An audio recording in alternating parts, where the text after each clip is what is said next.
Alors bonjour Nadine Lapuyade Lahorgue. On est très heureux d'être avec toi là pour un entretien pour Castelet. Est-ce que tu pourrais commencer par te présenter brièvement, s'il te plaît? Oui, alors voilà, c'est toujours difficile de me présenter. Voilà, je travaille dans le spectacle vivant depuis quasiment 20 ans. Je fais de la production, j'accompagne en fait des équipes des arts de la marionnette en production et en diffusion. Il y a une structure qui s'appelle les Gomères. Et avant, j'ai une maîtrise de psychologie clinique. J'ai créé un théâtre avec des copains de lycée à Nantes qui s'appelle le Terrain de Théâtre. Donc ça, c'était en 2000. Donc voilà, et j'ai deux enfants, un mari, un chat, une maison. Non mais voilà, et j'adore mon travail. Je suis parfois certainement fatiguée, aujourd'hui c'est le cas, mais c'est quelque chose que j'aime énormément. Je suis très bien à ma place. Je ne serais pas bien du tout sur scène, mais je suis très bien à ma place.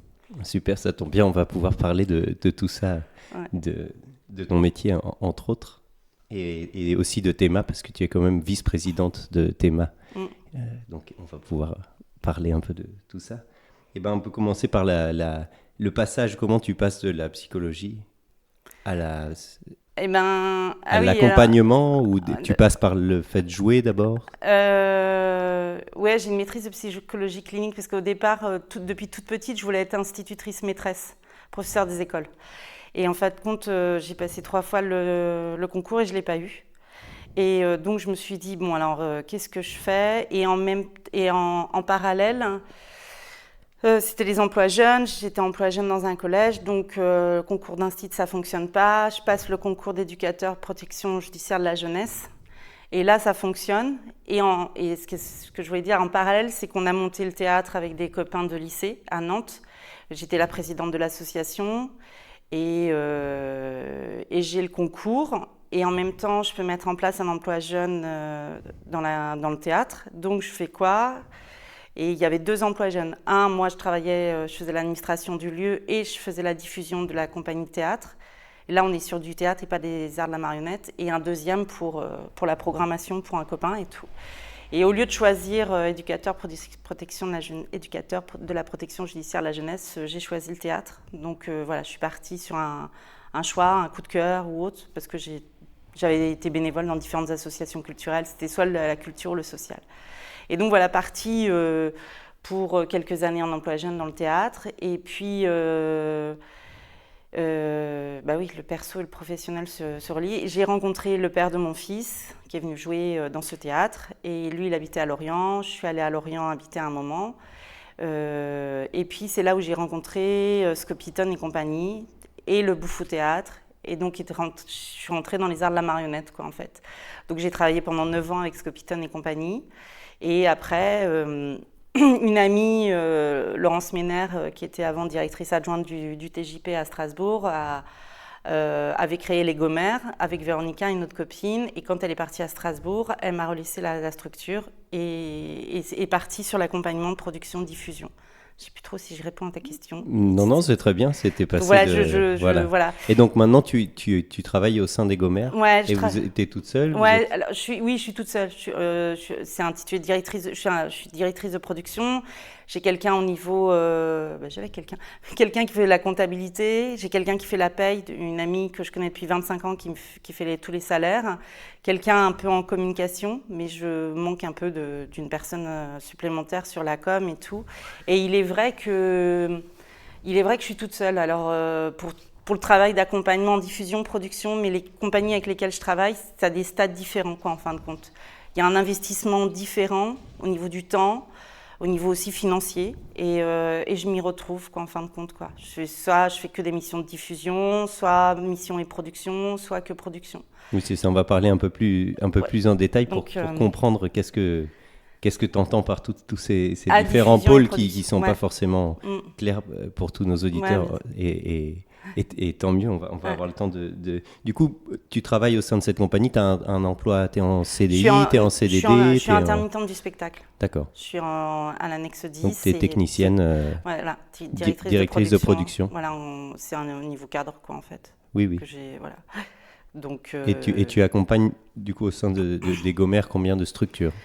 il y a, alors, quand les Gomères ont été créés, Laurence et Véronica avaient déjà un certain nombre de compagnies, puis petit à petit, il y a des compagnies qui sont parties. Moi, quand j'ai récupéré les Gomères, en fait, il y avait Anima Théâtre et La Pire Espèce qui étaient. Pire Espèce, qui est une compagnie québécoise, Anima Théâtre, compagnie de Marseille. Et donc, ces deux compagnies-là, elles sont toujours dans les Gomères. Donc, j'y travaille avec elles depuis 2012, janvier 2012. Donc voilà, ça fait 13 ans, un peu plus de 13 ans et demi. Et après, eh bien, il y a Créature Compagnie qui est là, il y a Roisizo. Faut pas que j'en oublie, parce qu'autrement ça va.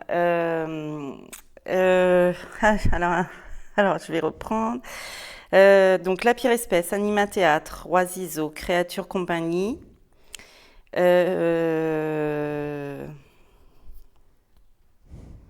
mince. Moi, ça... La compagnie À Demain Mon Amour, Damien Bouvet.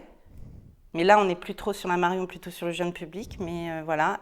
Je donnais aussi. Il y a compagnie juste après, la Karine Gualdarini qui vient jouer à Qui Cloche. Et Hélène Barrault, à qui j'ai donné aussi un coup de main.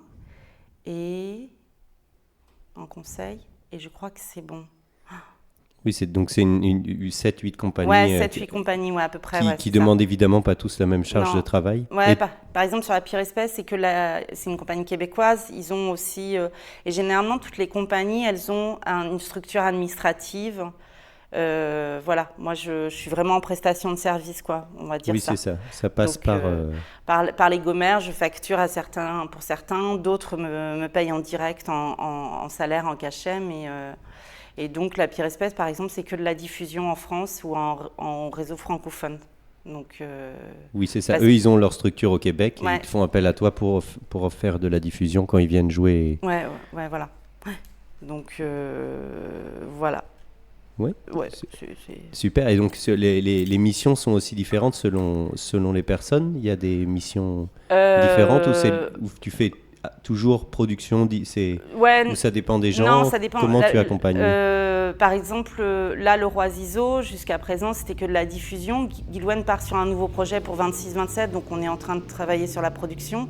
Mais quand j'ai commencé à travailler avec lui, c'était surtout sur la diffusion de ses spectacles. Anima Théâtre, là, c'est production et diffusion. Eux, Anima Théâtre travaille avec Inuit et donc il y a toute une partie administrative. Il y a un volet. Ils ont une administratrice, voire 2 personnes en plus. Voilà, Créature Compagnie, on est plus sur la diffusion. Hubert, il fait peu de prod. Donc voilà, c'est diffusion et tout. Et après, et alors j'oublie, et donc voilà, ça me revient. Et à côté des Gomères, en fait, je donne aussi un coup de main en coordination pour Festival en Pays de Haute-Sarthe depuis peu, quoi, en fait. C'est la possibilité de travailler sur les festivals de Qui Cloche ou Momo Festival, voilà, quoi. Donc, et Compagnie À Demain Mon Amour, par exemple, on est sur la diffusion, la production un peu. Mais ils se sont déjà bien débrouillés, tous les 3 ils se débrouillent bien, mais je donne c'est comme des conseils ou un accompagnement ou un suivi. Si je peux prendre un exemple, avec Hélène Barrault, on s'est rencontrés il y a 3-4 ans de ça à Charleville. Elle avait déjà quasiment fait toute sa production sur Le Grand Souffle. Et elle avait besoin de confirmer les choses, mais elle partait en création. Donc moi, je suis arrivée au moment où je confirmais avec les lieux, les festivals, et différentes choses. Donc ça, voilà, ça peut être un point stratégique où l'artiste il part en créa et que là, moi, j'arrive à ce moment-là. Ou alors, je suis là depuis le début. Oui. Voilà. Il y a plusieurs. On va essayer de définir un peu ce que tu entends toi par diffusion et production. Ouais. Est-ce que tu peux nous donner une petite essayer de cercler, même si je sais que c'est compliqué, mais c'est quoi faire de la diffusion ou c'est quoi faire de la production pour toi? Alors, moi, je pense que la production arrive en premier, parce que la production, c'est vraiment c'est-à-dire qu'un artiste a une envie, une idée de création d'un spectacle, et donc il a besoin de moyens pour le faire, que ce soit financier, et les lieux, et résidences, et puis mettre en lien aussi parfois les artistes entre eux pour créer, quoi. Donc la production pour moi c'est de de faire le lien, de mettre en place des rendez-vous entre l'artiste qui a son idée de création et les acteurs culturels, les lieux, les festivals qui pourront l'accueillir en résidence, qui pourront produire aussi. Voilà. Ça, c'est la partie production, et obligatoirement, la partie production, pour moi, elle est liée à la diffusion. C'est-à-dire que si on a un spectacle qui est produit où il y a eu un certain nombre de financements et qu'à la suite de ça, il y a aussi des dates, et ben, la diffusion, elle va se faire sur cette première année d'exploitation, en fin de compte. Et là, la diffusion, elle arrive sur des méthodes où eh bien, on fait de la communication sur les dates où seront jouées les premières, et puis tout le long de l'exploitation, en fin de compte. Mais du coup, quand tu racontes la production, tu racontes de mettre en contact un artiste et une structure, mais il y a aussi un côté dossier. Alors, ça me plairait aussi concrètement, qu'est-ce que ça veut dire, ton métier au jour le jour, parce qu'évidemment... Alors, le côté dossier et budget, si tu veux, moi, je peux les remplir, il n'y a aucun souci là-dessus, je les connais, je connais la base et tout, mais pour moi, c'est plutôt l'administration, l'administratrice ou l'administrateur qui met ça en place. Les budgets, c'est quand même un budget d'une création, elle est inclue dans un budget global d'une compagnie. Donc, l'administrateur ou l'administratrice a plus une vision globale. Donc, moi, je peux en faire des budgets, mais c'est pas ma partie, en fin de compte. Ma partie, elle est qu'avec l'administrateur, l'administratrice et l'artiste, on se dise, bon, bah voilà, il nous faut 30 000 ou 40 000 euros de coproduction, on va les trouver où et vers qui on va aller, parce que sur l'ancienne création, on a travaillé avec tel ou tel partenaire.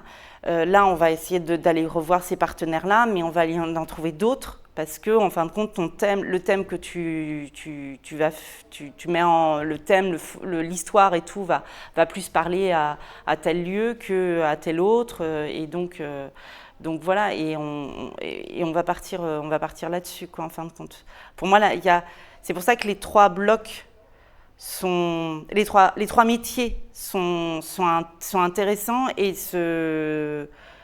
comment dire, ils sont liés, ils sont tellement liés qu'on va l'un sur l'autre ou autre, en fait, pas l'un sur l'autre, mais bon, voilà, il y a une liaison qui est importante, et d'où le fait de défendre ces métiers-là. Et puis c'est aussi pour ça qu'on est là et qu'on t'entend aujourd'hui, pour essayer justement de comprendre. Pour toi, on peut être aussi administrateur, chargé de production et chargé de diffusion. On peut avoir les trois casquettes, on peut choisir d'en avoir on peut, plutôt qu'une autre. Selon ces compétences qu'on a, en fait, et l'appétence qu'on a aussi à plus. C'est-à-dire qu'un administrateur, une administratrice peut être très à l'aise à travailler les arguments avec l'artiste. L'artiste, il a sa définition, il a sa note d'intention, et donc ils travaillent ensemble avec aussi la personne qui fait la production et la diffusion.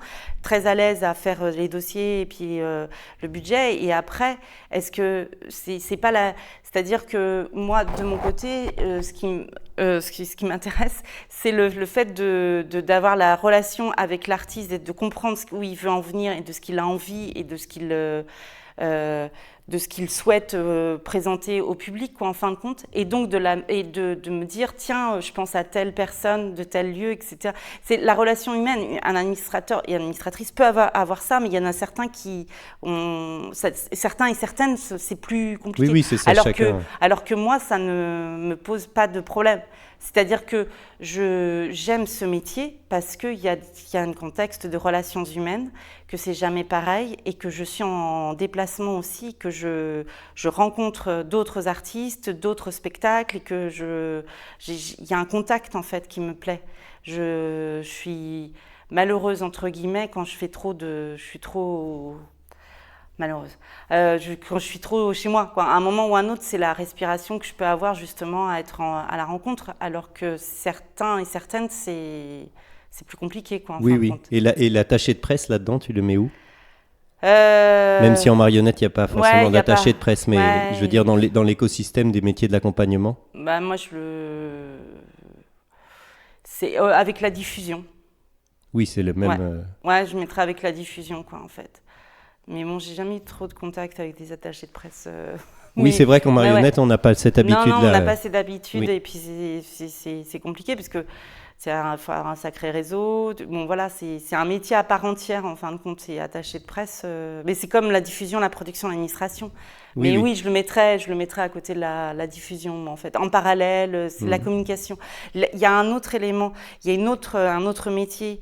Tu vois, dans un premier temps, j'aurais pas pensé à attaché de presse, j'aurais pensé à chargé de communication, attaché de communication. La communication, pour moi, c'est... Le community manager. Ouais, ouais, community manager.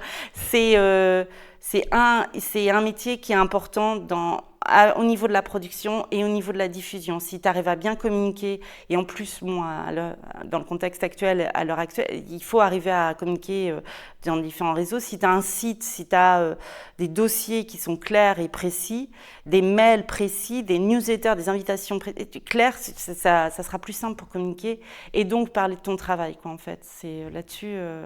Et je trouve que le binôme est intéressant quand tu fais la diffusion, d'avoir quelqu'un qui fait la communication avec toi. Je trouve que c'est assez essentiel, quoi. Oui, et du coup, on a un peu défini la production. Ouais. Est-ce qu'on pourrait définir un peu la diffusion ? Qu'est-ce que c'est pour toi ? La diffusion, c'est de faire connaître le spectacle, c'est de le faire aimer, de le faire découvrir, quoi. Donc, ça passe par justement une personne, soit la personne qui fait la diffusion fait la communication aussi, et c'est de prendre son téléphone et d'envoyer différents mails et de faire les lieux, les programmateurs, les programmatrices, afin qu'elles connaissent le travail artistique, le projet, la proposition artistique, et qu'après, c'est diffusé dans ce théâtre, dans les différents théâtres qui ont pu venir, ou pas, quoi, en fait. Mais c'est pas grave parce que ça amorce une relation, une collaboration. En fait, moi, ce qui me plaît, c'est de créer cette collaboration et ce partenariat. Moi, après, j'ai plus rien à voir, entre guillemets. C'est-à-dire que les personnes auxquelles j'ai envie de faire découvrir le spectacle, elles viennent le voir. Ça, c'est une grosse partie de mon travail. Et le après, c'est de rappeler et d'avoir les retours, etc. Et après, ça suit la chose. Mais l'envie de faire connaître le travail que tu défends, que tu accompagnes, je trouve ça génial. Et donc, pour faire connaître le travail, il y a le téléphone, les mails, et il y a aussi la présence pour toi. Ouais, la présence, moi, je trouve que c'est comme ça que je pense que j'ai cheminé d'année en année à être présente sur des festivals, sur des temps forts, sur des rencontres, je trouve que on fait un travail de relation humaine, quoi, en fin de compte. Donc, la relation humaine, à avoir qu'être au téléphone et que par mail, ça suffit pas.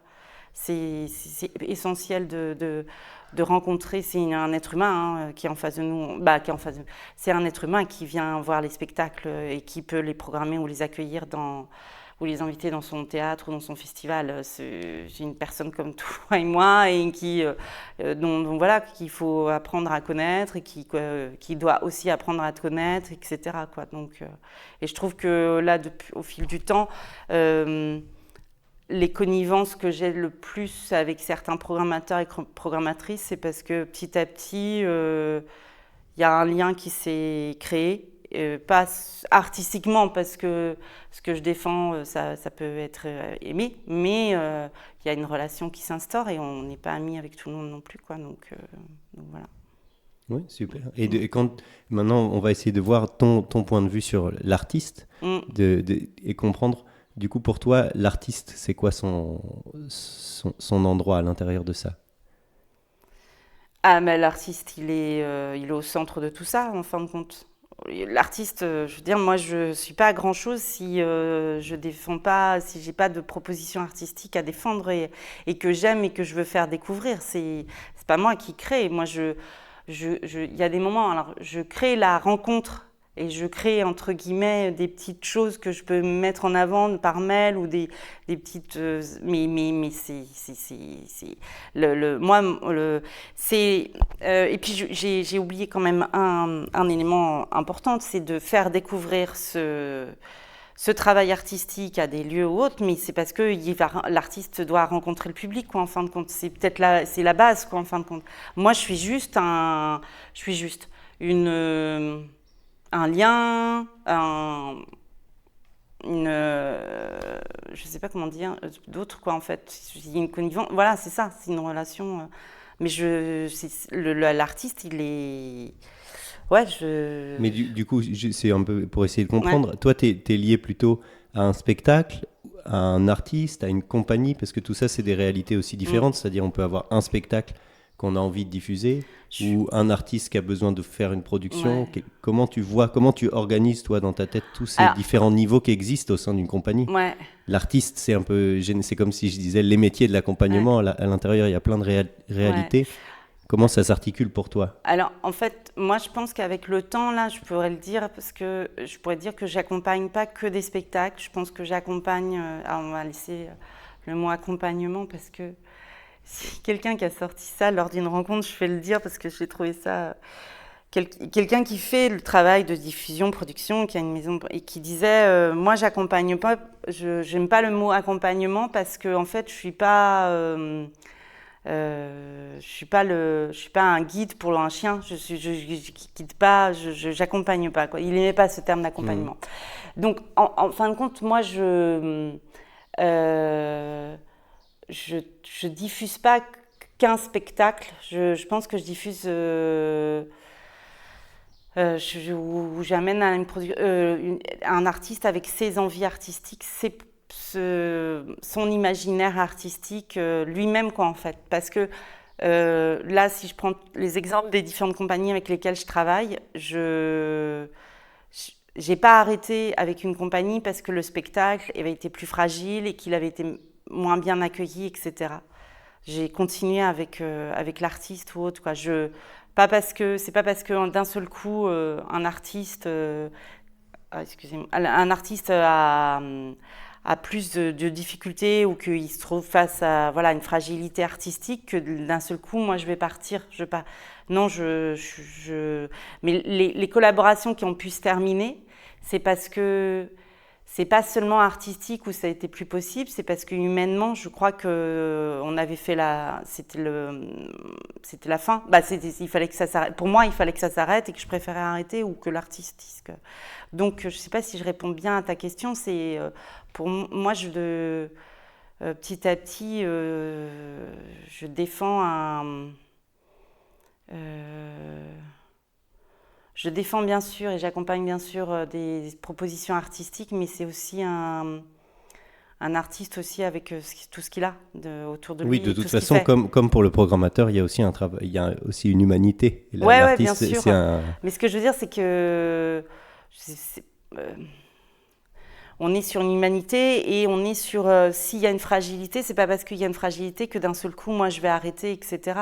Je pourrais me dire que vu le nombre d'années que je fais le travail, etc., le réseau que j'ai, les compétences que j'ai, je pourrais tout simplement plutôt choisir telle compagnie qui tourne bien plutôt que telle autre, etc., tu vois, pour être plus carré, pour que ce soit moins compliqué. Et en fin de compte, non.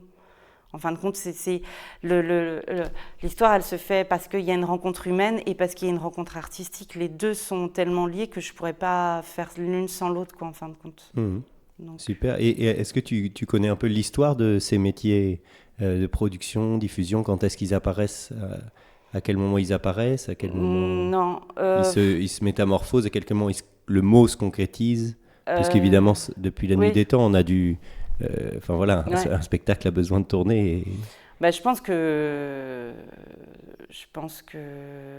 petit à petit, les artistes pouvaient pas tout gérer, ou alors c'est arrivé, ou alors je sais pas en fait exactement l'histoire. Et c'est vrai que c'est marrant parce que c'est une bonne question. Est-ce que je devrais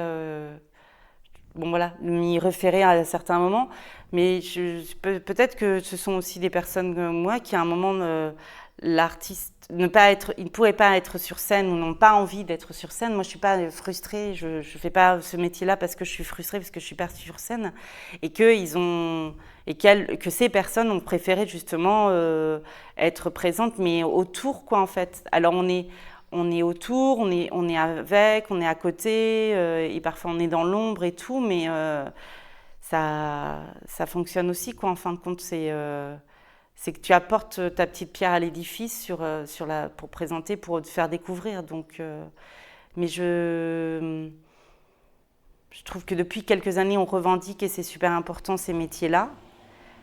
parce qu'ils sont importants, nécessaires, et que c'est justement la petite pierre qui permet certaines choses et de développer encore plus les propositions artistiques, etc. Mais on est tellement... voilà, c'est un lien important avec l'artiste, quoi, en fin de compte. Et la confiance que l'artiste peut apporter de part et d'autre, en fait.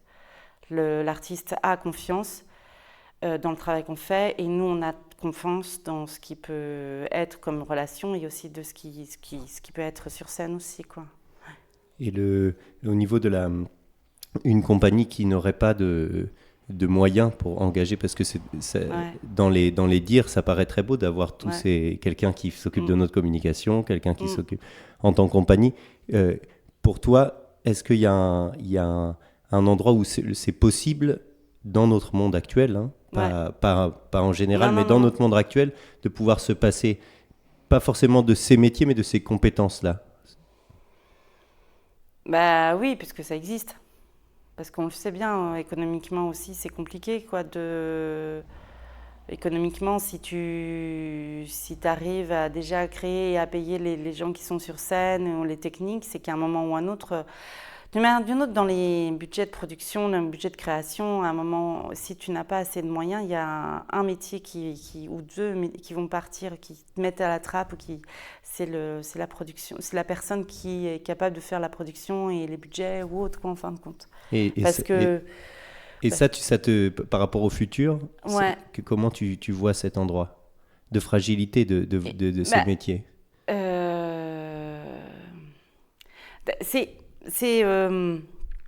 C'est paradoxal, parce qu'en fait, ce sont des métiers, on se dit, économiquement, moi, si je fais une compagnie qui n'a pas les moyens de payer quelqu'un en diffusion, en production, on se dit, bon, là, moi, je ne vais pas pouvoir te payer, c'est moi qui vais le faire. D'accord, à ce moment-là, tu peux le faire, mais il faut que tu aies aussi les compétences et les réseaux. Et d'un autre côté, quelqu'un avec qui tu travailles, qui peut t'amener, qui fait la diffusion et qui peut t'amener justement tout ce réseau, et qui a le temps de le faire, tout ça, et qui va apprendre petit à petit à avoir ses compétences, ça va développer encore plus ta compagnie, et donc économiquement, tu vas t'y retrouver. Mais en fait, et je viens de le dire 3-4 fois, il faut du temps, quoi, en fin de compte. Et c'est l'histoire que là, en ce moment, on est plus on n'a plus le temps de faire les choses, et donc il faut être rapide, et qu'on se dit, bon, bah, on va laisser tomber ces métiers donc de côté, on va les mettre de côté, et on reverra plus tard, quoi. Et je ne suis pas sûre que ce soit la bonne solution. Et d'un autre côté, je comprends que certains et certaines ne peuvent pas, quoi, en fait. C'est le gros paradoxe qu'on a, on n'arrête pas d'en discuter avec les copines, parce qu'en plus, c'est un métier qui est très féminin. Alors, plus dans les arts de la marionnette que, on va dire, dans les arts de la rue, ou en cirque, ou... le théâtre, il y a aussi beaucoup d'hommes. Ouais, il y a un peu plus d'hommes, en tout cas, en proportion. Mais les arts de la marionnette, on est hallucinés avec les copines, quoi, en fait. Bah, les copines, ouais, c'est qu'il y a... Voilà. Alors, en production et en diffusion, t'as moins de personnes aussi qui veulent faire de la diffusion. Donc ça, c'est dans tous les corps de métier, hein, dans tous les corps catégories. Dans tous les champs. Dans les champs artistiques, en fait, ouais. ça, c'est... Voilà, plus personne... la diffusion a une mauvaise réputation, entre guillemets, plus la production, moins la production, et en administration, tu as plus d'hommes que de femmes. Bah, pas plus d'hommes que de femmes, mais il y a un peu plus d'hommes. Il y a un peu plus d'hommes que de femmes, c'est ça que je veux dire. Donc voilà. Mais qu'est-ce qui déplaît dans la diffusion? Parce que finalement, c'est assez beau. Non, c'est pas. Tu te prends tellement de claques. Qu'est-ce qui déplaît dans la diffusion? C'est marrant, parce qu'on en discutait avec une copine. Parce que toi, ça te plaît, non? Je veux dire, ouais, tu vois, ça me plaît, mais voilà, c'est parce c'est ça qu'on va essayer de comprendre. Je me suis pris quand même des coups de fil, ou quand j'appelle ou autre, où t'as personne au téléphone alors que tu la rappelles régulièrement, t'arrives pas à la joindre. C'est qu'à un moment, c'est décourageant. En fait, c'est ça le truc, c'est que c'est décourageant, parce qu'on ne te répond pas à tes mails, parce que tu n'as pas de retour, parce que tu ne sais pas qui va venir voir le spectacle. Quand tu penses qu'il va y en avoir 3, en fin de compte, il y en aura 0, et que tu as passé je ne sais pas combien de temps pour faire venir les personnes, et que ça ne vient pas, quoi, en fin de compte. Et puis, il y a un autre contexte, et là-dessus, on a beau faire le travail et tout, c'est que si à un moment ou un autre, justement, le spectacle qui est créé est un peu fragile, et qu'il y a des prescripteurs et prescriptrices, entre guillemets, qui sont dans la salle, et qui parlent volontairement après de cette création, ça peut flinguer, entre guillemets, toute la diffusion que tu as derrière, etc. Et donc, tu vas ramer et ça va être beaucoup plus long. Et la diffusion, c'est une histoire c'est du marathon, quoi, en fait. Il faut tenir sur la distance. Et tenir, c'est pas toujours évident. Parce que on est sur le fait qu'il faut des résultats. Et moi, je ne travaille pas aux résultats, il faut des résultats parce qu'économiquement, si tu ne vends pas le spectacle, et ben derrière, tu as des intermittents du spectacle qui n'ont pas leur statut et qui, derrière, ne peuvent pas vivre leur famille, etc. Donc, il y a une pression qu'on mette consciemment ou inconsciemment là-dessus et qui fait que les artistes, parfois, qui ne connaissent pas exactement tout le travail de diffusion, qui ne l'ont jamais fait. Ils peuvent écouter cette vidéo, comme ça, ils en sauront un peu plus. Ouais, mais qui ne l'ont jamais fait sont parfois très horribles avec justement les personnes qu'ils embauchent en diffusion. Parce qu'ils ne savent pas ce que ne soyez pas horribles si vous écoutez. Il faut être... Et à quoi c'est dû pour toi cette pression ? C'est-à-dire, pourquoi, par exemple, on contacte 3 personnes, il n'y a personne qui vient est-ce que c'est parce que le marché il est bouché, qu'il y a trop de production, de création ? Ouais, il y a beaucoup de oui, c'est ça. Il y a beaucoup d'offres, quoi, en fin de compte. Parce que toi, tu es un nœud central, tu connais bien ces sujets d'offres et de demandes. Mais ça n'empêche que moi, je peux me retrouver dans la même situation, alors que ça fait quasiment 20 ans que je le fais, que j'ai un réseau et que je connais les gens et que je peux les avoir au téléphone, ou je peux même les avoir sur leur portable, ou en leur envoyant un texto, etc. Mais je vais me retrouver dans la même situation qu'une personne qui commence depuis 1 an ou 2 ans, qui n'a pas autant de réseau et qui a des difficultés à faire venir des gens. Je peux me dire, tiens, là, c'est bon, j'ai 4 personnes, 4 pros qui vont venir, puis en fin de compte, je vais en avoir qu'une. Et qui donc là-dessus, l'artiste va se dire oui, mais comment on va faire pour tourner le spectacle, comment ça va se passer, si en plus elle l'achète pas, tout ça, il y a tout ça derrière, quoi. Donc c'est un travail de longue haleine, c'est petit à petit on met des petits cailloux, puis ça fonctionne à un moment. Il y a des choses et dès que ça fonctionne, c'est super. Dès qu'on a réussi à ce que le programmateur, la programmatrice vienne voir le spectacle, qu'il y a des retours derrière et qu'elle a envie de soit accueillir ce spectacle ou de collaborer pour une prochaine création, on gagne un lien, une relation, mais c'est pas définitif non plus. C'est-à-dire qu'il faut toujours être là, présent, revoir cette personne régulièrement, lui donner des nouvelles. Mais c'est vrai qu'en tant qu'artiste ou directeur de compagnie, on peut avoir l'impression que les gens peuvent nous dire oui, mais il faut que tu prennes un chargé de diffusion, parce qu'on dit oui, nos spectacles ils tournent pas, les pros viennent pas me voir, alors on peut dire prends un chargé de diffusion, et finalement le chargé de diffusion vient et ça change pas. Il peut y avoir une frustration, c'est-à-dire même avec, là je regardais les chiffres du Festival d'Avignon de l'année dernière, même avec des chargés de diffusion ou internes ou externes, il y a des spectacles qui ne tournent pas après Avignon. C'est-à-dire ce n'est pas non plus un sésame de... Ah non, mais c'est pas un sésame. Mais des fois, c'est peut-être compris comme ça. C'est pour ça que je disais ça. C'est-à-dire, mais regarde, si tu prends cette chargée de diffusion, tu vas voir, ça ouvre les portes. On est à un endroit... Ça peut ouvrir les portes, puisqu'on a un certain réseau. Et moi, alors, autrement, je pense que j'aurais aucune demande, quoi, en fin de compte. Moi, je refuse... très régulièrement, alors je peux pas là, très régulièrement des propositions de compagnies qui veulent travailler avec moi. Donc je me dis que quand même je fais un travail et que ça doit être reconnu et que c'est entendu et que voilà. Parce que par rapport à ce que tu dis sur Avignon, mais ça pourrait être sur n'importe quel autre festival. J'ai pris Avignon parce que j'avais les chiffres. C'est rare qu'on ait des chiffres précis. Mais tout à fait. Ce que je veux dire, c'est qu'on n'est pas... C'est comme l'adage, entre guillemets, qui dit « Ah, le spectacle, il tourne, il est diffusé et tout, mais ça, c'est grâce au metteur en scène et à ce qu'il a créé et ce qu'il a mis en scène. Il ne tourne pas, il n'est pas diffusé. Ça, c'est à cause de la personne qui fait la diffusion. » Et cet adage et ce truc-là, c'est une horreur. C'est une horreur, je suis désolée, quoi. Ah, c'est bon, faut le dire haut et fort. C'est impossible, quoi, franchement. On peut bien sûr... moi, ça me met en colère, ce genre de choses, parce que c'est pas parce que tu peux avoir une personne qui a tous les réseaux, tous les numéros de portable, qui arrive à faire venir n'importe qui, etc. Si en face, il y a la proposition artistique, elle ne tient pas le coup, ça ne changera rien, elle ne sera pas diffusée. En En plus, il y a un autre paramètre, c'est ce que je disais tout à l'heure aussi, par rapport à la création un peu fragile, et d'un seul coup, on a une salle de programmateurs, et puis il y en a 2-3 qui vont parler après, alors que ça a été fragile, et qu'eux, ils vont se dire, ben, là, on va attendre un peu, ou on va venir le revoir, quoi. Très peu de pros viennent revoir des créations, ce qui est un peu dommage, ce qui est foutu. Mais, mince, je ne sais plus ce que je voulais dire, et pourtant, ça va me revenir. Mince, c'était sur la diffusion. Ah là là là là. Bon, c'est pas grave. Je ne sais plus. Je ne sais plus. Oui, c'est pas. Mais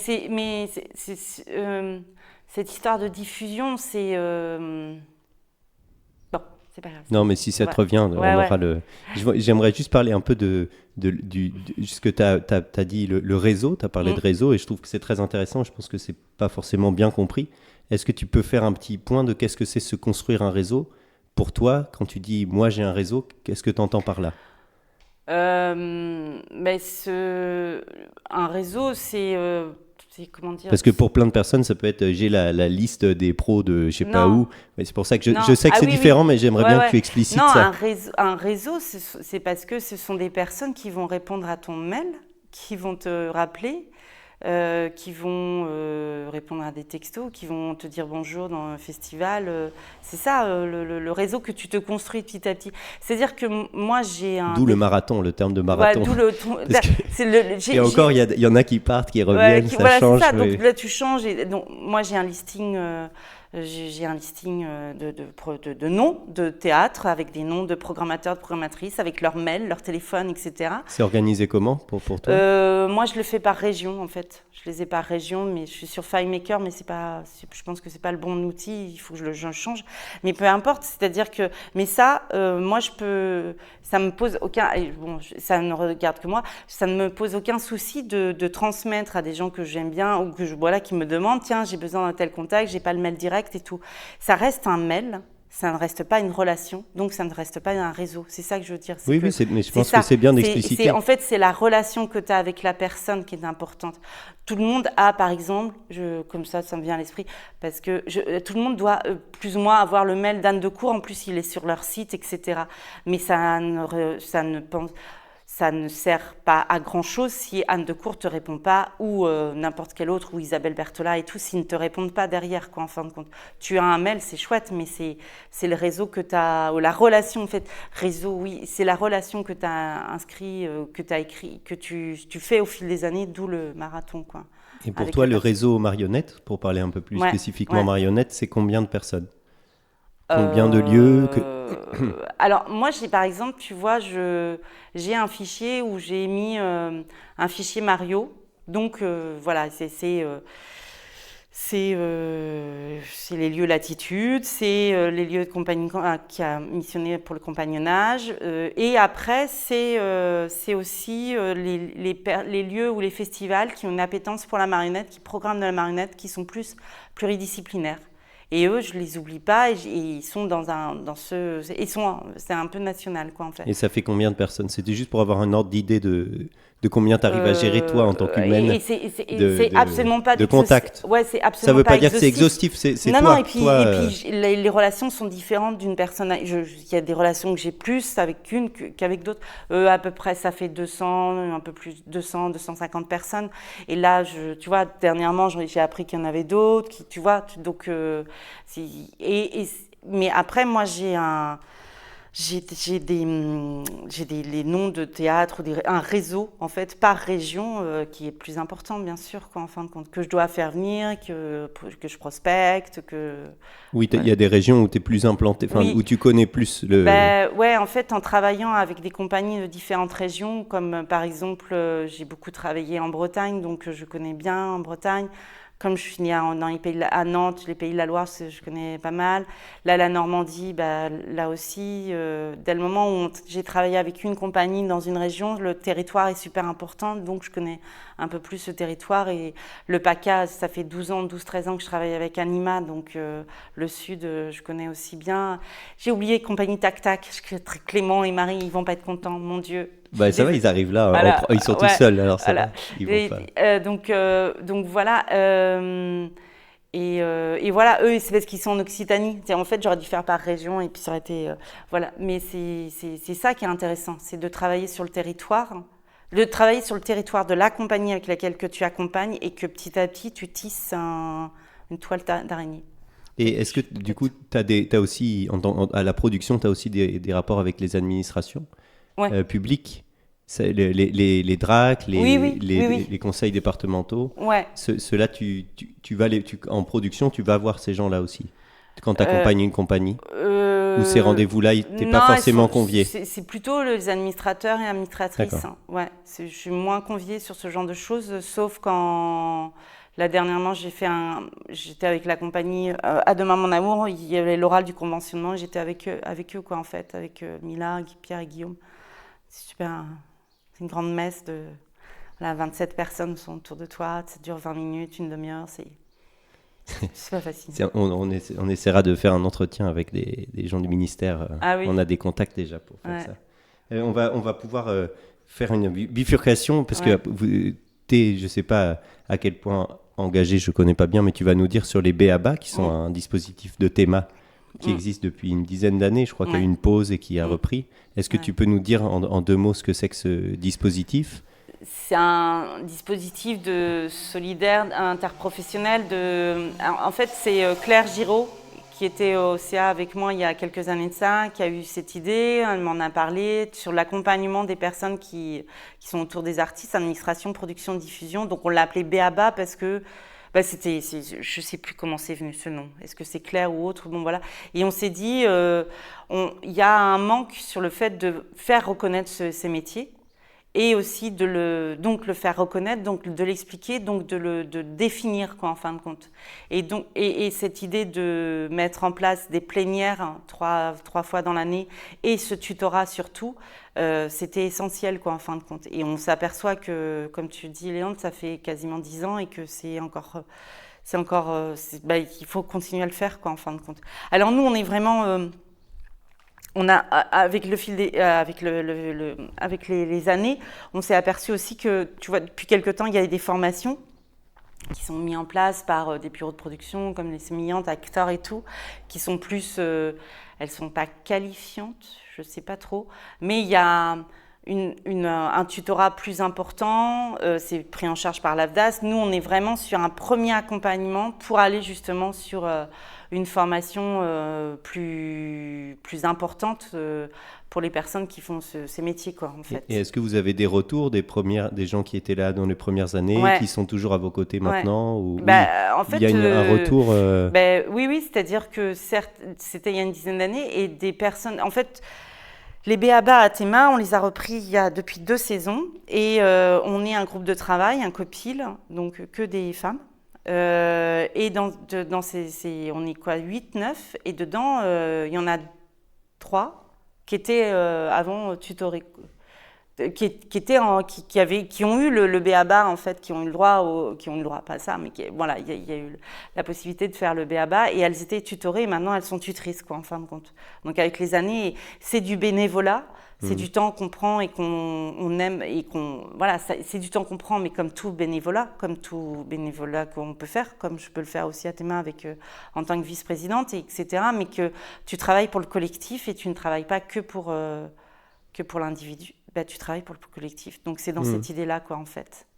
Et est-ce que ça a donné lieu à des écrits, des choses que vous avez mises en commun d'un point de vue plus formel ? Oui, il y a quelques écrits qui sont sur le site de Théma, mais il n'y a pas assez, quoi, peut-être, parce que c'est ce qu'on nous demandait la dernière fois à l'AG, si on avait réussi à restituer par écrit ce que les 2 premiers B.A.B.A. qu'on a fait en 25, et en fin de compte, c'est un peu compliqué de mettre par écrit rien que les ateliers, ou alors il faudrait les plénières. Oui, bien sûr, en plus tout ça est bénévole, il faut trouver le temps il faut trouver le temps tout, et donc voilà, mais c'est un dispositif qui est super important, et on est un chouette copil, et on a envie, quoi, en fait, il y a plein de choses. Et il y a on a des envies, on aimerait aller plus loin sur certaines choses, mais il y a un problème de temps et de disponibilité, quoi, en fin de compte. Oui. Ouais. Super. On va pouvoir parler un peu de Théma. Maintenant qu'on est rentré par le B.A.B.A., on arrive à Théma. Tu étais trésorière de Théma et maintenant tu es vice-présidente. J'ai une question un peu. On était avec la trésorière de Théma Italie. Il y a un entretien donc on a fait. Et on parlait d'argent. À Théma, vous avez 250 000 euros qui arrivent à peu près 200 000 euros. Non, il y a beaucoup moins. Il y avait beaucoup moins même. Oui, le budget est 200 000 euros à peu près. Ouais, il est de 200 000 euros voilà. à peu près. Et alors qu'en Unima Italie, ils n'ont rien. Enfin, ils ont que l'argent des adhésions. Et ma question, c'est comment vous réfléchissez à la valorisation de ce budget-là? Comment on réfléchit? Ce budget, comment il est utilisé? Comment cette somme, elle est réfléchie? Est-ce qu'elle est subie? C'est-à-dire, il y a des choses qui tous les ans tombent ou est-ce qu'il y a une réflexion de comment on investit cet argent qui est donné par les institutions? Elle est obligatoirement réfléchie puisque, en fait, c'est pas totalement 200 000, mais bon, voilà, on va... Oui, pardon, j'ai pas été précis. Bien sûr qu'on sait que... On a une subvention du ministère de la Culture qui est quand même dont là elle descend de plus en plus. Hein, au départ, elle était de 140 000, mais il n'y a pas très longtemps, en fin de compte, avec les étages, avec les saisons de la marionnette et tout, elle a pris un.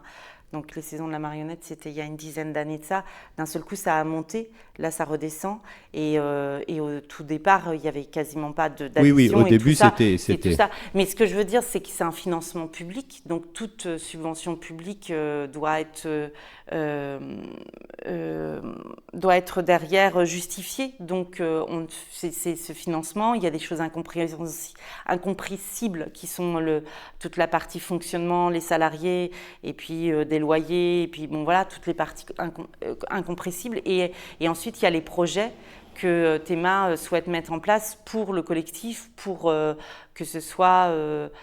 Dernièrement, il y a eu les rendez-vous du commun et donc ça a été par région de rencontrer les acteurs des arts de la marionnette dans chaque région qui ont, avec 2-3 années de rencontres comme ça, ont pu permettre de mettre des états généraux en place en février 24 qui n'avaient pas eu lieu depuis une dizaine d'années et de mettre en avant toute la valorisation, tout ce qui peut se faire. Et ça, c'est d'un point de vue... C'est l'association nationale qui, là-dessus, irrigue et va vers la DGCA pour parler de... ça peut être aussi sur les centres nationaux de la marionnette, ça peut être de mettre en avant qu'il y a besoin d'un label parce qu'il n'y en avait pas dans cette discipline. Voilà, mais on est obligatoirement, on a été élu et c'est de l'argent public, donc on oui, ça bien sûr, on trace. Non, ce que je veux dire, c'est que comment on réfléchit d'un point de vue sectoriel, je veux dire, c'est ça ma question. On réfléchit Qu'est-ce qu'apporte vraiment Théma? Comment tu, si tu pouvais définir ça? C'est justement défendre les arts de la marionnette, défendre les marionnettistes et les arts de la marionnette. Ça, c'est défendu comme ça. Si on prend l'histoire, les saisons de la marionnette ont permis d'avoir un théâtre à Paris, il y en avait déjà un, mais d'avoir un autre lieu, d'avoir des scènes conventionnées, d'avoir, je ne sais plus la liste exacte de tout ce qu'il y avait, mais de défendre tout ça et de le mettre en avant et de développer encore plus cette discipline pour qu'elle soit reconnue auprès des autres disciplines, que ce soit le théâtre, la danse ou les arts de la rue ou tout ce qui se passe en espace public. On s'aperçoit aussi petit à petit que la marionnette prend de l'ampleur dans les autres disciplines et qu'on peut la mettre en avant et qu'elle est mise en avant justement dans des spectacles du IN à Avignon ou à Châlons ou dans d'autres disciplines et c'est là-dessus que c'est intéressant. Là, pour vous donner un exemple, c'est que par exemple dernièrement, c'était il y a 2 jours, l'espace Michel Simon, je crois, qui est à Noisy-le-Grand, qui est en Île-de-France. Quand tu lis le projet du directeur de ce théâtre, c'est intitulé que c'est pluridisciplinaire, qu'il va autant travailler il va autant inviter des compagnies de danse, de théâtre, de cirque, de rue, mais qu'il met un point d'honneur à avoir compagnie de théâtre et des arts de la marionnette. Et que donc, tu te dis que tout ce travail de communication, de mise en avant auprès du ministère grâce à Théma, mais c'est pas que Théma, c'est les adhérents, donc c'est les marionnettistes, donc c'est les lieux, donc c'est aussi c'est plein de choses, quoi, en fin de compte. Et tout ça fait qu'on développe et qu'on met le maximum de choses pour mettre en avant cette discipline que je trouve qu'il y a un côté où... moi, j'ai commencé avec une compagnie de théâtre, en fait, et café-théâtre, mais théâtre. Et en fin de compte, le milieu du théâtre, je l'ai côtoyé un peu, etc.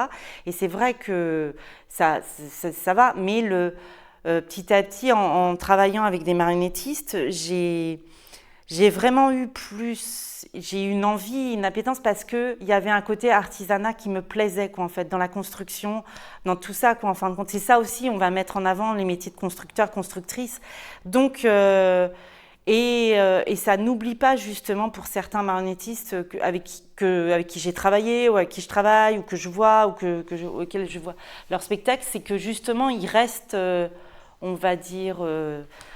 certains et certaines assez humbles sur cette profession qui fait que à se dire qu'ils sont là pour présenter quelque chose, présenter une proposition à un spectacle à un public. Parce que sans public, on n'est rien. Et c'est là-dessus qu'en fin de compte. Donc voilà. C'est très bien. J'ai une question par rapport au positionnement, c'est-à-dire est-ce que Théma se dit qu'elle représente les arts de la marionnette ou est-ce qu'elle représente ses adhérents? Non, elle présente. Pour moi, hein. Oui, après, c'est mon avis. Hein. Elle présente les arts de la marionnette. Pour moi, il faut qu'elle défende les arts de la marionnette. Elle défend bien sûr ses adhérents à travers. Mais il faut défendre les arts de la marionnette et y aller. Et c'est pas simple. C'est pas simple. C'est-à-dire que d'être à Théma, c'est un investissement qui est nécessaire et important. Moi, je sais que là, je finis mon mandat, c'est 4 ans, et donc il en reste 2. Et j'ai beaucoup aimé. C'est une respiration, c'est important. Ça m'a appris plein de choses sur l'éducation populaire, parce que quand je suis arrivée au CA, moi, c'était Patrick Boutini qui était là. Il y avait Pierre Blaise, etc. Et j'ai appris beaucoup, beaucoup, beaucoup. Mais sincèrement, je vais laisser la place aussi à d'autres pour qu'ils s'investissent et qu'ils comprennent aussi que... de défendre et tout, à certains moments, face à des tutelles, c'est dur, quoi. Il y a encore le mot de tutelle qui arrive, qui est un mot très violent qu'on utilise, d'après moi. Ça reste personnel beaucoup trop, c'est-à-dire que on se positionne alors qu'on est en position de force, comme le public. C'est-à-dire il y a l'artiste, il y a le public.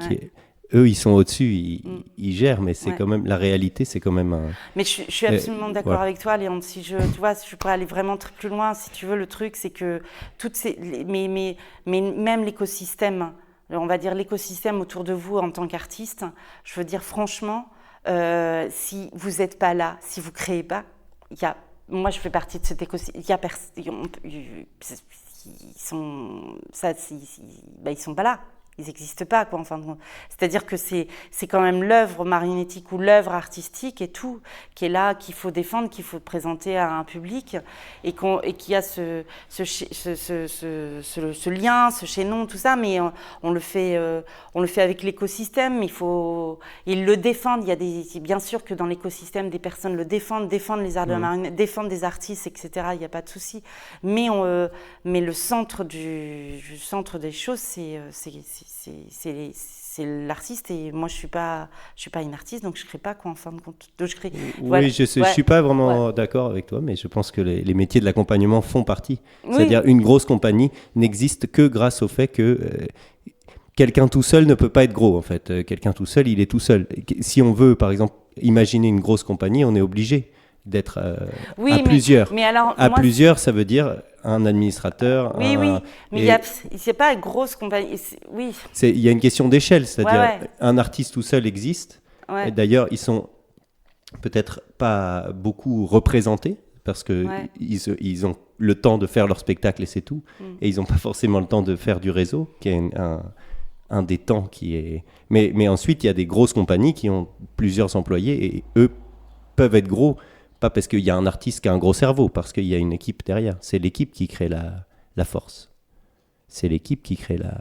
Ouais, alors au départ, c'est quand même l'artiste qui a un projet, qui a une envie de mettre en avant, qui a une idée, qui crée, quoi, en fin de compte. Et donc après, on le défend et on l'accompagne. Mais le chargé de production est aussi au début. Ouais, et c'est lui qui trouve les sous pour que l'artiste puisse faire son projet. Il trouve les sous parce qu'il y a une idée au départ. Tu vois, c'est l'œuf et la poule, quoi. Oui, oui. Oui, mais c'est pour ça qu'ils sont tous les deux importants. Ouais, mais bien sûr, mais je vais pas dire le contraire. Ouais. Autrement, je vais avoir des lettres d'insultes, etc. et je vais me faire. Mais bien sûr, je vais pas dire le contraire. Mais pour être tout au début, on a quand même une œuvre artistique qu'après on défend et tout, quoi. C'est bien. On va parler un peu du futur. On en a déjà un peu parlé. Ouais. Mais est-ce que pour toi, on est dans un moment de crise ou pas? Parce que la passe ouais. A tendance à tous les ans dire que c'est la crise et que le nombre de représentations diminue. Est-ce que pour toi, c'est une réalité? Ouais, c'est une réalité. Ouais, c'est une réalité. C'est beaucoup plus dur et long de faire mon travail. Moi, je trouve que je mets beaucoup plus de temps, c'est plus dur. Non, c'est une réalité, là. Donc, il faut savoir comment on veut travailler ensemble, autrement, quoi. Et comment on peut se sortir, d'après toi, de ça? Est-ce que le nœud du problème, il est où? Il est au niveau de la programmation, au niveau de la création? Il y a trop de... Peut-être qu'il devrait y avoir moins d'artistes ou plus de dates ou... Non, il y a toujours eu... Comment on peut résoudre cette problématique? Pour toi, est-ce que tu as une idée? Mais si tu n'as pas d'idée... Non, je sais pas... J'ai pas d'idée, ou alors... continuer à travailler vraiment ensemble, quoi, en fin de compte. Ensemble, que ce soit tout l'écosystème, plus les artistes, etc. Donc, travailler vraiment à mettre à table tout ça. Mais on s'aperçoit quand même sur... je suis pas hyper positive ce soir, mais ça doit être la fin de semaine. Tu as été très positive au début sur la description de ton métier. Ouais, c'est ça. Mais ce que je veux dire, c'est que quand on fait toutes ces rencontres de débat et qu'on essaye qu'il y ait un maximum d'artistes et de lieux, et de dire, alors comment tu veux travailler, comment on peut travailler ensemble. En fin de compte, quand tu mets en place les rencontres, tu as beaucoup d'artistes, les 3/4 sont des artistes des compagnies ou des personnes qui accompagnent les artistes, il n'y a aucun problème. Et on va dire qu'il y a un petit quart de lieux ou de festivals qui vont être là. Sauf quand c'est mis en place d'une autre façon, par une instance ou une tutelle. Là, tu vas avoir beaucoup plus de lieux de festivals qui vont être présents. Ou par l'attitude marionnette, par exemple, qui... Oui, peut-être. Quand ils organisent, par exemple, à Charleville, la dernière fois, il y avait beaucoup de programmateurs dans la salle et d'institutionnels. Oui, donc, parce qu'en plus, l'attitude ce n'est que des programmateurs. Des programmatrices. Ça aide à que quand ils se redirectent, il y en ait plus. Oui. Donc, voilà, c'est sûr que... Et donc, tu te dis, tiens, comment je vais continuer aussi à avoir mon réseau, il faut que mais c'est pas non plus leur faute. Je veux dire, si eux, non. Ils ont beaucoup d'artistes devant eux, ils peuvent pas sélectionner tout le monde. Ils ont d'un autre côté leurs financeurs qui réduisent eux aussi leur budget et ils sont obligés de programmer moins. Enfin, c'est une... Ouais, mais c'est... On peut pas non plus les présenter en méchant, ou si tu les présenterais comme ça? Non, absolument pas, parce que moi, j'ai très bonne relation avec... je les présente pas en méchant et autres. Et puis à l'heure actuelle, je pense que c'est pas eux, quoi, en fin de compte. C'est pas eux qui ont... bien sûr, ils font un choix, bien sûr, selon des critères qui leur sont propres et très bien, quoi, il n'y a pas de souci. C'est qu'en fait, il y a là, actuellement, c'est là où il y a une crise, et je ne sais pas combien de temps elle va durer, c'est qu'il y a une crise sur la politique, sur le service public, mais en général, on ne va pas dire que c'est que la culture, parce que là, on n'est que sur un aspect sur la culture, mais on voit que la crise, elle prend un aspect qui fait que les politiques décident petit à petit de se dire « Ah non, la culture, c'est plus essentiel. » Parce qu'on a été pendant le Covid non essentiel ou autre. Ou alors, là, ces financements, là, on va les mettre ailleurs ou autre. C'est ce qu'on a vu sur des coupures budgétaires et qu'on le voit là depuis des mois. En fait, c'est même pas des années. Si, des années, mais ce que la présidente de la région des Pays de la Loire a fait en décembre, elle avait commencé à amorcer Madame Morancet l'avait amorcé déjà depuis 2 ans, puisqu'elle avait enlevé les aides à la création ou de diffusion à Avignon, alors que les Pays de la Loire étaient... Donc, elle avait prévenu. Elle avait prévenu petit à petit, elle avait mis ses petits cailloux en fait, et on n'a pas fait gaffe, et on est trop aussi mais je m'inclus dedans ou autre, hein. À un moment ou un autre, on est trop peut-être gentil, ou on ne sait pas, on n'est pas assez parfois percutant ou violent, violent entre guillemets, je dis bien ça, c'est-à-dire que on s'aperçoit que le monde de l'entreprise, à des moments, n'ont pas trop de soucis à dire on va perdre tant d'emplois et ça va nous coûter, on va perdre tant, et donc ça va être les répercussions, elles vont être de temps financière, quoi. Là, la culture, on amorce là petit à petit en disant bah ouais, les Pays de la Loire, où je pourrais prendre les roues, ou plein de choses là où il y a des coupes budgétaires. Là, on va avoir tant d'intermittents en moins, mais les gens, l'intermittence du spectacle, pour certaines personnes, ça ne veut strictement rien dire. Ça veut dire qu'on est favorisé, etc. Alors que si on dit eh ben voilà, on va perdre tant d'emplois, et les emplois, c'est pas des intermittents du spectacle, c'est aussi des emplois administratifs. Nous, c'est ce qu'on a dû faire dans le groupement d'employeurs dans lequel les Gommers sont. On a licencié quelqu'un suite à des coupures budgétaires. C'est que on est là, on touche la culture en général, mais on touche aussi l'école, on touche à tout, quoi, en fin de compte. Et politiquement, ils sont assez voraces et cruels, et je trouve qu'ils ont plus aucune comment dire, ils y vont, quoi. En fin de compte, il y a plus de, on fait plus semblant, on y va et on casse un maximum de choses, quoi. Donc ça c'est on va se forcer, on va changer, on va essayer d'être un peu plus positif. Et on a encore quelques minutes, mais j'aimerais. Il y a une question que je trouve très intéressante que je pense toutes les jeunes compagnies ou les jeunes créateurs ou les jeunes artistes se posent, c'est quel est le chemin, un espèce de chemin vers le fait de devenir une compagnie conventionnée. Donc on va repartir de la crise, on va l'oublier derrière nous, mais pour toi, à quel moment se situent ces rencontres-là ? C'est-à-dire, est-ce que pour toi, on peut dès le début rencontrer quelqu'un qui va s'occuper de ces métiers-là ? Ou est-ce qu'il faut quand même qu'il y ait un terreau artistique, il faut quand même qu'il y ait des choses à défendre ? Enfin, je trouve que c'est intéressant, en tout cas, je ne sais pas si tu as des choses à dire là-dessus, mais parler, ceux qui nous écoutent, là, on est en 2025, mais ça peut être en 2035, on peut nous écouter. Pour toi, indépendamment du temps, qu'est-ce que ça veut dire pour toi faire rentrer ces compétences à l'intérieur d'une, on va dire, compagnie, parce qu'un artiste, il est... Voilà. Mais là, il y a deux questions. C'est-à-dire que la première, tu parlais d'une histoire de conventionnement, comment arriver vers un conventionnement. Non, ou alors... Oui, parce que je place ça comme objectif. Ça peut être un autre objectif. Pour certaines autres compagnies, il y a d'autres objectifs. C'est juste de tourner 500 dates par an. Pourquoi pas chacun ses objectifs. En fait. Il y a des objectifs différents. Ou alors, c'est comment, en fait, arriver petit à petit à travailler avec quelqu'un qui en production, diffusion et en administration. C'est-à-dire dans le parcours, où est-ce que cette chose-là intervient pour toi ? Pour une compagnie ou un artiste. Voilà, c'est ça. Quelqu'un sort de l'école de Charleville-Mézières.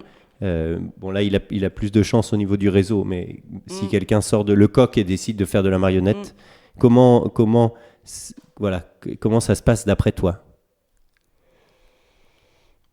Il faut voir s'il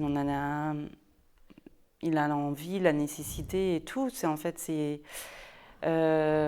Mais comment on sait qu'en tant qu'artiste qu'il y a la nécessité comment on trouve ce moment ? Si tu veux pas le faire, si tu n'as pas envie de le faire, si tu veux pas le faire, si tu trouves ça trop compliqué, ou si tu n'as pas les compétences pour le faire, ou si tu penses que ça va être... Ou mais un spectacle trop frais, par exemple. Ouais. Il y a un moment donné où il faut investir. Enfin, en tout cas, en tant que compagnie, c'est de l'argent, c'est une sortie qu'on va faire, même si c'est une entrée aussi de l'autre côté. Mais je veux dire, il y a un moment donné où on choisit d'investir, de se dire, bon, maintenant, je pense que c'est le moment d'engager un chargé de production ou un chargé de diffusion. Pour toi, c'est quoi ce moment-là ? Est-ce qu'il y a des prérequis à déjà comprendre, peut-être déjà le métier, savoir qui on va embaucher, pourquoi on embauche, c'est quoi les limites ? Mais peut-être ma question n'est pas claire. Si, ta question est claire, mais c'est dans un parcours de compagnie, mais un artiste aussi. Si il ou elle trouve comment dire, la nécessité. En fait, moi, je reprends le truc sur, comment dire. Je pourrais prendre l'exemple, en fait, là, ça fait 1 an et demi que je travaille avec la compagnie À Demain Mon Amour, Pierre, Guillaume et Mila, ils sont 3 co-directeurs, directrices, et eux, ça fait 4 ans qu'ils ont créé leur asso. Ça fait 1 an et demi que je travaille avec eux. Eux, ils ont travaillé de part et d'autre avec d'autres compagnies, etc. Ils sont implantés sur un territoire, ils ont fait tout un travail sur le territoire, tout seuls, eux-mêmes, quoi, en fin de compte. Et puis, bon, nous, on se connaissait, on s'est revus à Qui-Cloche, on en a reparlé, ça s'est fait petit à petit, en fin de compte. Et là, je pense que moi, je suis arrivée au bon moment. Mais j'arrive pas à te dire exactement c'est à quel moment. Je suis arrivée au bon moment, au moment où moi j'avais envie de travailler avec eux parce que artistiquement je les ai beaucoup suivis ou autres, et que eux, eh bien, il y avait une possibilité que là, ils sentaient que là, ils pouvaient aussi redonner qu'il y avait une confiance qu'ils allaient avoir avec moi et que moi je leur faisais confiance. Bon, voilà, et que donc ils me disaient bon, bah, là on va travailler avec toi en diffusion, on peut te proposer ça financièrement, tu l'acceptes pas. Tu vois, donc c'est arrivé comme ça. Mais c'est ce que je disais par rapport aussi à Hélène Barrou, c'est-à-dire qu'à un moment, elle s'est sentie, elle avait monté sa prod assez importante jusqu'à un certain point, puis elle s'est dit non mais là je peux pas continuer parce que la création va me prendre trop de temps sur scène et je sens que je vais perdre des éléments, donc il faut que quelqu'un puisse être là pour pouvoir travailler, finir et tout ça, et que je sois en lien avec elle et que je travaille avec elle. Donc là, tu racontes 2 structures qui avaient déjà fait un peu ton métier, ouais, et qui, à un moment donné, ont décidé de le déléguer à une personne. Et puis après, ouais, voilà, c'est ça, et qui l'ont déjà fait. C'est ça que je voulais dire aussi, c'est que moi, je travaille mieux, et j'ai toujours mieux travaillé avec les personnes qui savent déjà ce que c'est de faire de la production, de la diffusion, de l'administration. Donc de comprendre ce que c'est leur métier. Comme moi, j'essaye, je ne suis pas artiste, je suis montée 3 fois sur scène et tout, ce n'est pas du tout mon domaine, mais je peux comprendre parce que je vais poser les questions qui font que je peux comprendre où vous en êtes ou ce que ça peut être. Mais bien sûr, je ne suis pas 100%, je ne suis pas une artiste, mais voilà. Donc c'est cet échange-là qui est intéressant et qui est important et qui fait qu'à un moment, l'artiste se dit bon bah tiens, là moi je pense que j'ai plus envie, ou je voudrais vraiment le partager. En fait, moi c'est un partage que je fais, c'est pas moi je le dis aussi aux artistes avec qui je travaille, c'est que si toi tu as une idée d'un diffuseur ou d'un programmateur ou autrice que tu as rencontré et que tu voudrais lui envoyer un mot ou un mail ou autre, il faut juste que je sois au courant, mais fais-le quoi en fin de compte, et on le fait ensemble et on partage ensemble ses envies d'aller à tel ou tel endroit, ou toi tu as envie d'aller là parce que tu penses qu'avec ton spectacle c'est peut-être bien, moi je vais te dire bah non, plutôt là. Tu vois, c'est vraiment l'histoire du partage, donc à un moment si tu as envie de le partager avec quelqu'un qui est là-dessus et que tu as rencontré plusieurs fois et que humainement ça le fait, donc à ce moment-là allons-y quoi. Donc le conseil c'est quand même de connaître tous ces métiers pour pouvoir moi je pense et les essayer et se rendre compte de la charge que c'est et de pouvoir la déléguer si besoin. Tout à fait, c'est soit tu les essayes, soit tu les connais bien, tu sais ce que c'est, etc. Et tu t'as déjà vu à quel endroit du coup on peut, d'après toi, comprendre ça? Là, les gens vont pouvoir écouter l'entretien, mais de manière générale, comment on peut comprendre ces métiers-là de l'accompagnement? Quand tu les as testés, tu les as faits, c'est-à-dire quand tu as pris ton téléphone pour essayer d'avoir 3 ou 4 programmateurs qui viennent voir ton spectacle, puis en fin de compte, tu n'arrives pas à les faire venir. Ou alors tu les as fait venir, ils te disent oui, je vais venir, puis en fin de compte, ils ne viennent pas. Ou alors ils viennent et là, tu te dis waouh, c'est super. C'est dès le moment où tu as testé, quoi, en fin de compte, que c'est pas si évident et que tu vas comprendre que. Et même de les rencontrer pour avoir un rendez-vous, pour avoir de présenter une création, c'est pas toujours évident non plus, quoi. Donc. C'est bien. Est-ce qu'il y a des choses que tu as envie d'ajouter avant que je pose ma dernière question? Non, c'est bon. Tu avais des choses à dire à l'humanité? À l'humanité, c'est le moment. Ouais. Non, aux artistes, aux marionnettistes. Ouais, voilà. Après, il y a peut-être sur une chose que je reviendrai. C'est quand je dis que Parce que c'est peut-être là au cas où ça pourrait froisser. Non, moi je pense que sincèrement, s'il n'y a pas de... Il y a des spectacles qui ont réussi à être... C'est ça qui est chouette à des moments. Il y a des spectacles qui ont permis d'être connus, diffusés, etc. Parce qu'il y avait toute une équipe derrière et que c'est super et je renie pas et c'est mon travail et je trouve ça génial et tout. Et puis il y a il y a des pépites, il y a des spectacles, des pépites, mais qui ont réussi à se faire connaître aussi parce qu'il y a eu une curiosité en fait de prescripteurs, de prescriptrices, de professionnels, etc., et qu'ils ont mis ça en avant. Et que ça peut être autant un artiste qui peut mettre en avant un autre spectacle, ou une personne qui fait la diffusion, la programmation, ou quelqu'un qui est programmateur ou programmatrice, quoi, en fin de compte. Les fameux réseaux WhatsApp où si le spectacle est bien vu. Ouais, voilà, après, c'est des trucs... ouais. Donc, bon, mais j'ai du coup une dernière question. Si quelqu'un nous écoute et se dit « Ah, c'est chouette, j'ai envie de faire ce métier que tu fais toi, donc diffusion et production, quel conseil, comment tu l'orienterais ?» Comment je l'orienterais je l'orienterais... on a déjà parlé des b.a.-ba, mais est-ce qu'il y a des dispositifs, est-ce qu'il y a des ressources, est-ce qu'il y a une façon de se comporter que tu trouves importante à avoir toujours en tête, un conseil pour quelqu'un, un jeune, ou moins jeune d'ailleurs, qui voudrait se lancer dans ce beau métier? Tu peux pas être contre ta nature. Tu ne peux pas être contre ta nature. C'est-à-dire que moi, j'ai une nature quand même assez réservée. Et je ne suis pas quelqu'un à... si je le sens pas d'aller voir telle ou telle personne, un programmateur, une programmatrice, je le fais pas. Je l'ai fait et je me suis pris un mur et je préfère pas. Tu ne peux pas aller contre ta nature. C'est-à-dire que il y a un spectacle, les programmateurs sortent du spectacle que tu défends et tout, de leur sauter dessus moi je le ferai pas. Je peux pas le faire. Je suis quelqu'un qui a besoin de relations, de voir si la personne, voilà, et d'attendre et de voir comment ça se passe et qu'il y a un signe, etc. Donc moi, je fais les choses de ma façon d'être, quoi, en fin de compte. Je suis pas double. Et de provoquer à certains moments provoquer la rencontre, ça peut être compliqué. Tu peux te prendre des murs. Je pense qu'il vaut mieux la mettre en place tranquillement et voilà. Et comment toi tu le sens. Ça c'est quand même assez essentiel. Comment voilà, ce que je pourrais dire à peu près. On y met. Merci beaucoup Nadine, la Pléiade, la Orgue, pour ce bel entretien.